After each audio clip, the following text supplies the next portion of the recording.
Hello everyone, good morning, good afternoon, good evening, depending on your time zone, anywhere you are, your location. Please, I want to ask this question. Are you an African? Do you really love Africa? African to the world? I am one of them.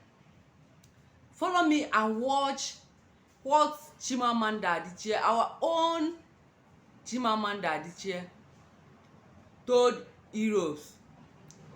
The costly question she asked. Who can help us and answer this question? Listen and watch. Watch with me. Watch with me. Where do Africa's treasures belong? Now imagine this headline differently. Imagine if it said, where do Germany's treasures belong? So I'd like to tell a small story about a Nigerian woman who's married to a Belgian and has lived in Belgium for many years. She said once that she was shocked that her son, while being taught Belgian history, was taught nothing about Congo. They teach my son in school that he must help the poor Africans, she said, but they don't teach him about what Belgium did in Congo.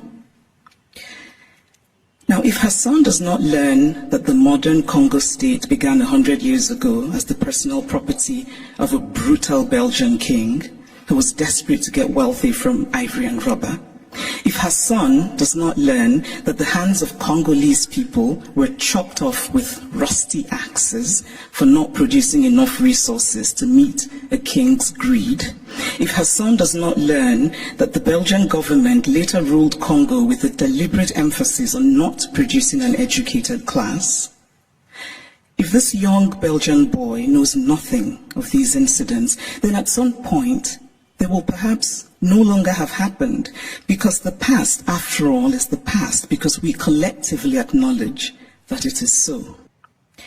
It is not that Europe has denied its colonial history. That would be too crude.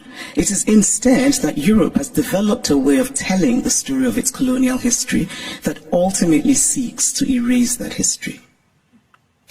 The former French Prime Minister, Nicolas Sarkozy, gave a now infamous speech in Senegal, in which he said, "I have not come to deny mistakes or crimes. Mistakes were made and crimes committed. But no one can ask of the generations of today to expiate this crime perpetrated by past generations."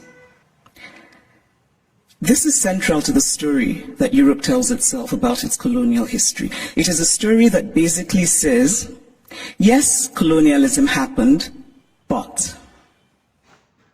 And whatever comes after the but is the focus of the story. What the focus on the but does is that it absolves. It frees Europe of responsibility, of a significant and traceable connection to the African present, and it allows Europe the glow of charity.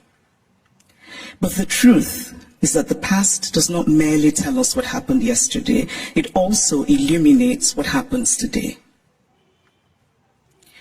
If we acknowledge that present-day Europe is shaped by the Renaissance of 600 years ago, by the Enlightenment of 300 years ago, then surely we cannot say that what happened merely 100 years ago in Africa no longer matters.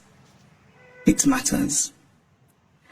We are gathered today in this reconstructed palace, a beautiful place, but also a place that represents Germany's nostalgia for imperial times. When Kaiser William II lived here, German troops were killing children, women, and men in Southwest Africa.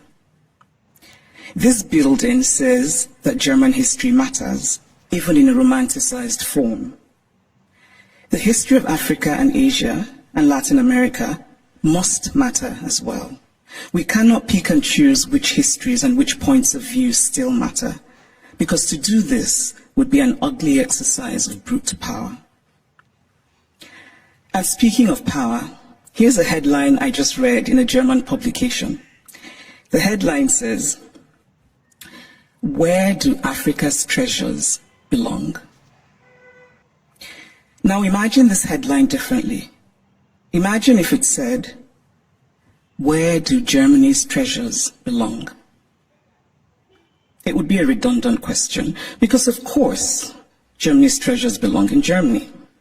But the question would never even be asked, because there would be no circumstance in which it would be, because of power. And so it seems to me that what we are fundamentally grappling with in this space, in all of these questions about the Humboldt Forum, is power. Unequal power, how we navigate unequal power relations. And there's always been, to me, something shabby about unequal power relations. The victory feels colorless, almost unearned. So I spoke of Belgium and its colonial history, but what of Germany and its colonial history? Do school children here learn about Namibia, what was called the German Southwest Africa? Do school children know that 100,000 Herero people were murdered by the Germans?